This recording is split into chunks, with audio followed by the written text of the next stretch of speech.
Olá!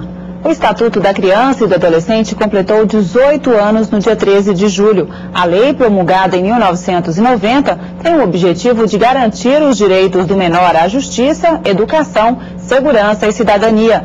Mas será que nesses 18 anos o Estatuto atingiu esses objetivos? Alguns indicadores mostram que sim. Outros levantam questionamentos. Para debater esse tema, nós recebemos a deputada Rita Camata, do PMDB do Espírito Santo, que foi relatora do projeto de lei que criou o Estatuto da Criança e do Adolescente.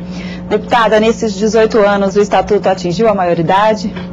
Olha, atingiu a maioridade, mas não pode ser abandonado, né? Nós avançamos muito, eu não tenho nenhuma dúvida quanto a isso, né? Hoje você falar em criança e adolescente é definir políticas públicas para criança e adolescente. Hoje o trabalho escravo é crime, coisa que até então o trabalho dignificava o jovem e permitia um adulto ser respeitado. E avançamos muito. Eu acho que nós estamos praticamente 97% dos meninos e das meninas em idade escolar frequentando, matriculados. Nós temos uma defasagem grande ainda. Temos que lutar por uma melhor qualidade do ensino público. Tem mais de 5 milhões de crianças trabalhando, que deveriam estar estudando e vivendo a sua infância.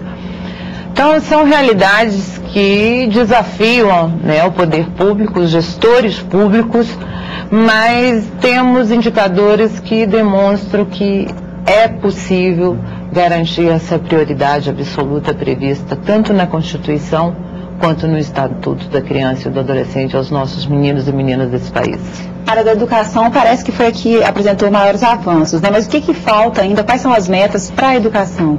Olha, eu coloco como um grande desafio nós trabalharmos de forma preventiva a educação infantil, né?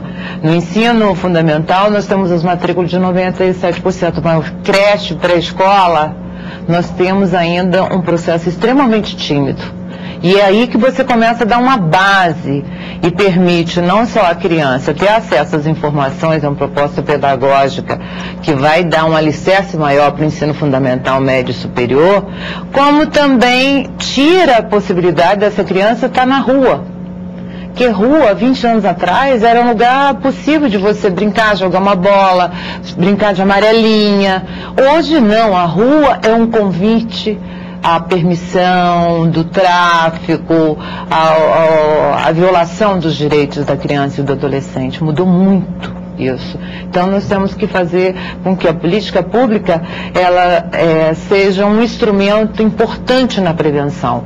E a creche, a pré-escola, na idade, essa fase é muito importante para o desenvolvimento da criança de forma saudável, adequada, para prepará-la para o processo pedagógico futuro. Que medidas poderiam ser tomadas para diminuir a violência contra as crianças, particularmente a violência sexual? Muitas medidas estão sendo tomadas, né? Não só dando visibilidade, e é uma outra coisa que muitas pessoas dizem assim, mas não, como melhorou? Se nós estamos vendo cada atrocidade, de pais jogando filhos de janela, pessoas que dizem querer proteger, torturando crianças e adolescentes. Hoje a realidade é que nós temos visibilidade das mazelas, coisa que há anos, 10 anos, 15 anos, 20 anos atrás nós não tínhamos. Essas coisas eram feitas como uma forma de correção, né? Violentar os direitos da criança como uma pessoa em fase de desenvolvimento, isso era parte da educação que se dava. Essa era a leitura, o processo cultural que nós chamamos. Hoje não, a gente entende que é necessário denunciar e não se educa espancando, torturando, mas sim conversando, dialogando, mostrando o que é certo e o que não é aos filhos. E a estrutura familiar mudou muito também. É um outro aspecto que a gente tem que ver, né? Uma estrutura que antes tinha uma forma, hoje ela é de várias formas apresentada, a questão da família. Então, eu vejo como importante esses equipamentos sociais, para que a criança, de certa forma, ela possa crescer de forma saudável, acompanhada, segura, para uma vida adulta mais equilibrada, mais social. E a droga é um outro problema sério, né? Se nós pegarmos hoje a questão do adolescente em conflito com a lei, nós temos hoje 10 mil jovens que estão presos, estão cerceados de liberdade. 84% desses jovens têm dependência química. Quer dizer, é um outro desafio muito grande para a família, para a sociedade e para o poder público. Como trabalhar preventivamente, né? E eu vejo através dessas, sabe, de creche para escola, uma escola de forma mais ampliada, não basta um turno, né? A escola em tempo integral. Eu acho que nem integral, que nós não teríamos a capacidade de estarmos assegurando a escola integral, mas se você me perguntasse, eu diria, eu abro mão da Bolsa Família e quero uma escola com período ampliado para os jovens desse país e para as crianças brasileiras, de todas as classes econômicas. Porque ali a criança ela vai ter o período convencional, normal de escola, ela vai ter a possibilidade de ter o dever de casa feito, uma atividade desportiva, cultural, e ela, coisa que ela não tem onde ter essa oportunidade. Os pais estão trabalhando. A maioria, nós temos um número grande de mães que são chefes de família, elas estão no trabalho. Essa criança sai da escola, num período regular normal, vai para casa, o que ela vai fazer, coitado? Não tem uma mãe para auxiliar num dever de casa, numa atividade escolar que ela tem que complementar. Na escola não, ela teria essa oportunidade, esse espaço, ela teria uma alimentação adequada também. Então eu acho que a gente vai ter que trabalhar de forma muito focada, né, e pensando em ter uma educação que seja desde da primeira infância, o ensino fundamental e de forma ampliada, para chegarmos ao período integral, que é o ideal. Quando se aborda a criminalidade juvenil, sempre surgem propostas de redução da maioridade penal. O que a senhora acha dessa proposta? Eu vejo como uma grande hipocrisia da elite, que quando se sente ameaçada, hoje esses jovens de baixa renda são muito mais vítimas do que autores de atos infracionais, de ameaça à vida. Então você apenas dizer, olha, não, nós vamos aumentar a pena ou reduzir a idade para penalizar. O Estatuto prevê pena a partir de 12 anos de idade.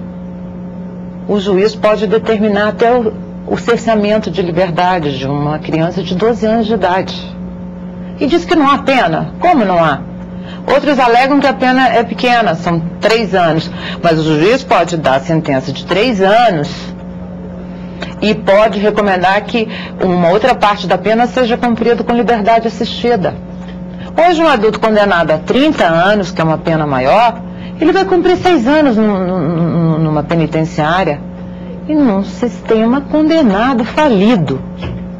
Você já pensou colocar esses meninos em fase de desenvolvimento ainda, com 14 anos, como tem proposta aí, 16 anos, se ele for condenado por 30 anos, numa hipótese de reduzir a responsabilidade penal, com 16 anos ele vai sair de lá com 22 anos. O que volta para a sociedade? Volta sem perspectivas. Não, hoje as penitenciárias são o quê? É uma universidade do crime. Né? Se você não consegue atender de forma adequada, com medida socioeducativa, como está previsto no Estatuto, essa faixa de idade de 12 a 18, que pode estender até 21 anos, num sistema menor, que prevê que sejam instituições pequenas, né? Que seja por faixa etária, por grau de crime cometido, o atendimento a esse adolescente, você vai pôr numa vala comum, num sistema penitenciário que tem aí. Então, eu acho que é uma hipocrisia. E eu espero que o bom senso prevaleça sempre nesse debate, que não seja emocional, né? Que quando você vai discutir sempre vem famílias vítimas da violência. E é um número tão pequeno de adolescentes que cometem crime contra a vida. Eles estão sendo muito utilizados, sim, no mundo da droga. Como aviões, primeiro são viciados, se tornam dependentes, se transformam em aviões, daí a pouco estão fazendo tráfico. Eu acho que essa preocupação nós vamos ter que ter um esforço que vai até além do esforço a nível de Brasil, né? Bom, Bom, esse tempo é muito amplo, nós vamos ter que encerrar, mas eu agradeço a sua participação e nós vamos continuar abordando esse assunto aqui na TV Câmara. Obrigada. Eu que agradeço a oportunidade. Obrigada pela audiência e até a próxima.